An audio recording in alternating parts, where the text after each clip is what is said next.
nachádzame sa teda na lokalite, ktorá bola z toho pôdoznaleckého hľadiska značne pozmenená. Sú to v podstate terasy, pôvodné vinohrady išli po spádnici a v polovičke 70. rokov sa robili veľké melioračné opatrenia, terasovanie týchto malokarpatských svahov, aby sa samozrejme hlavne zabranilo erózii, aby sa teda mohla využiť pôda. Určitá nevýhoda teda, keď sme tieto vinohrady dostali, tkvie v tom, že keď sa robila komasácia a prideľovali sa pozemky, tak samozrejme do tej výmery, ktorú pôvodne mali vlastníci, tak je zarataná aj ten svah, ktorý v podstate je pre väčšinu, by som povedal, takmer každého nevyužitá plocha, ktorá je vinohradníkovi v podstate na nič. No musím povedať, že ja som v tomto svetlá výnimka, pretože ja som taký blázon v tomto smere, čiže ja keď som túto terasu, keď sme dostali, tak som sa nevedel s tým zmieriť, že budeme tu mať polovicu pozemku nevyužitú, zarastenú trnkami, šipkami, skrátka pôdu, ktorá leží v podstate ľadom. Tak chcel som pôvodne vysádzať, rozšíriť teda vinohrad aj na tie terasy, ale skúšal som to 2-3 roky, sadenice sa ujali, na jar zašli raz a prišlo leto, všetko povysychalo. Tak som to skúsil druhýkrát, všetko vyschlo tretíkrát, tak som videl, že táto cesta nevedie. No a vzhľadom k tomu, že zistil som, že tieto mikroklimatické podmienky sú tu veľmi priaznivé, dokonca rozdiely, vzhľadom k tomu, že je to teda svahovitá terasa, ktorá teraz stúpa tým smerom hore, tak rozdiely v teplote aj v zimnom období medzi hornou časťou a dolnou časťou sú niekedy až 6 stupňov. A mám tu samozrejme aj teplomery, mám tam minimálne teplomery. V zime treba minulý rok v tej dolnej časti vinohradu som nameral -17 a hore bolo -11.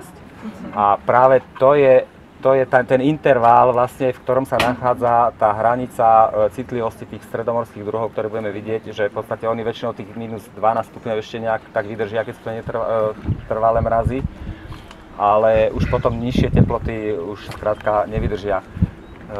Tak som potom začal skúšať, samozrejme chodíme do Stredomoria, vidíme tam, že to je to vyprahnuté, tak som vyskúšal, uvidíme, využijeme ten svah nejak ináč. A keďže stredomorská flóra mi je tak k srdcu blízka, tak som skúšal teda levandulu a potom aj nejaké tie iné druhy.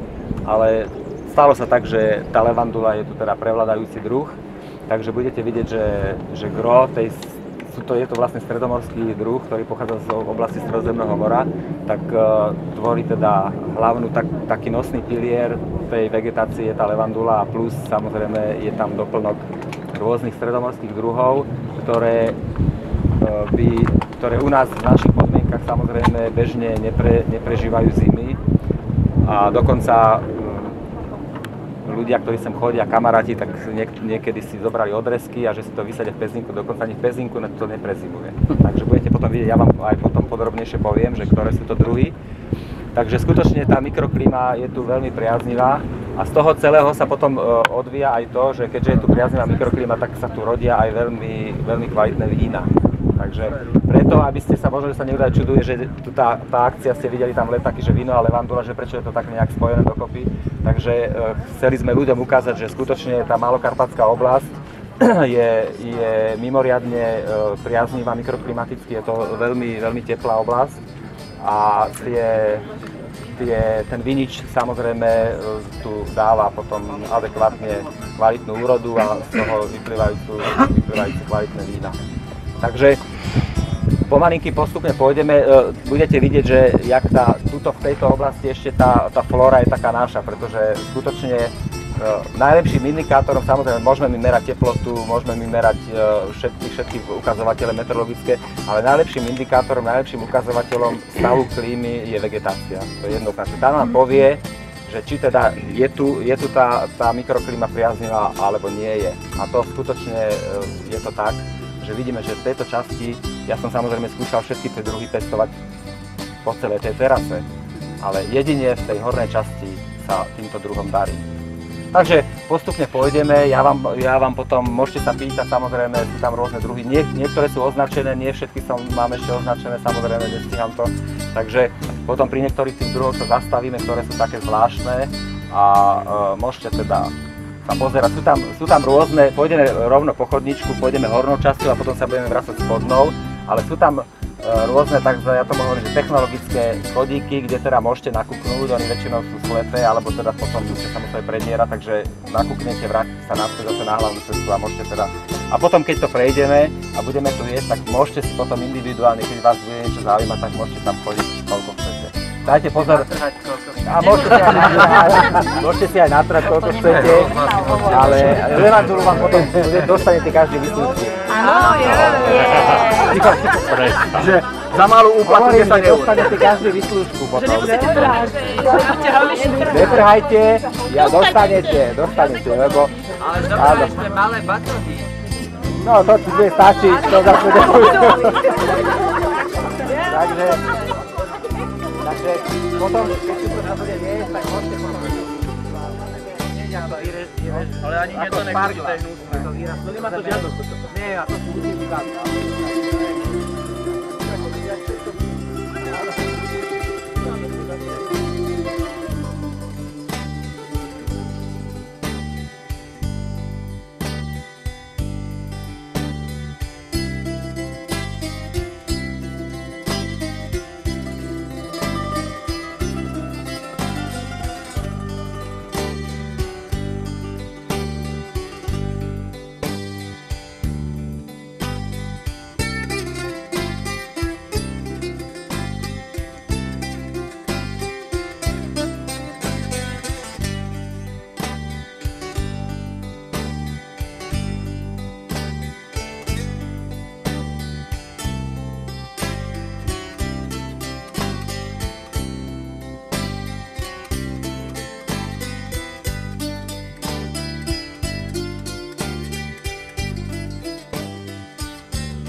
zážitok ako pre vás, ale ja si myslím, že náš zamestnanec má veľmi ušľachtilú činnosť, ktorú môžeme naozaj zavidieť a ja si myslím, že by sme mali za to zaplieskať.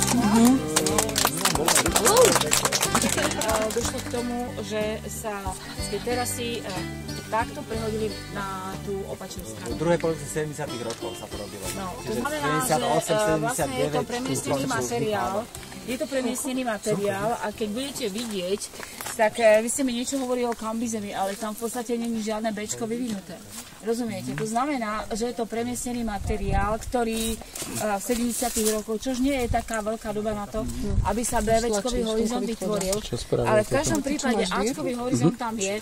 To je znamená, to je tá vrstva, Emil, koľko? 20-30 cm, ktorá je vlastne povrchová vrstva, kútizemná vrstva. A pod ním by mali byť teda ako BV Horizont, ale ak aj je, tak je veľmi slabo vyvinutý. To znamená, že podľa nášho, bolo by dobre, keby sa ale nie je nejaké BVčko, ale to je z toho premiestneného materiálu, pretože keď ten premiestnený materiál bol robený, to znamená, on mal aj Ačkový, aj Bčkový, aj snáď aj Cčkový horizont, to znamená, to, že je tam tak málo skeletu tam môže byť okolo 10-15%, nie je viac, aj to, teda nie veľmi hrubozrného. Tak sú asi dva spôsoby tej klasifikácie, buď tá nová, alebo ešte tá stará. Ale v podstate by tu malo platiť, že všetky tieto vinohrady by mali mať tie kambizeme a rigolované, alebo kambizeme kultivované, kultizemné a tak ďalej. Lebo oni tu boli vlastne kamenice porobené medzi tými vinohradmi, všetko, tie rúny a všetko to vlastne oni vodotvorný substrát je kyslý. Rozhrabali a niekde sú, keď ste si všimli, niekde je toho skeletu viac, niekde to je práve tak že je toho skeletu trocha menej, ale niekde vystupuje aj na povrch veľmi silný. Taký vajte. Momentík. To je iba z tej kraja iba vyzatať. Keď ju teda bude treba. No. Nie, aj páli. Pardon, sorry. Samé vylepšenia.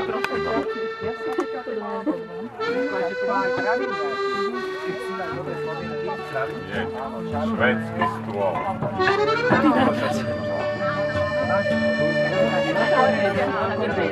Do sondy. Poďte sa Blanka už bol.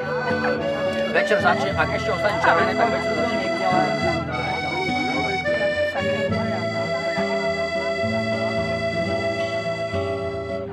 Ale tak je to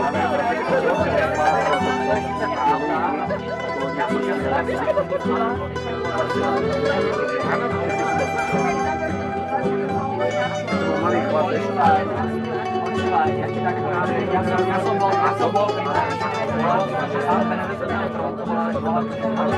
Altová Riviera Kráľa.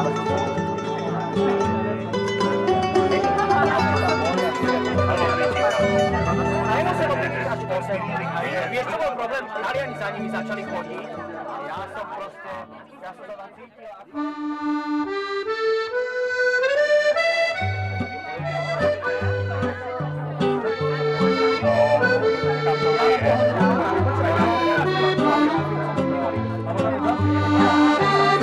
Ale to? Dobre vás. Ja som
Zahraj mi na cenko, ko, ko, ko, ko,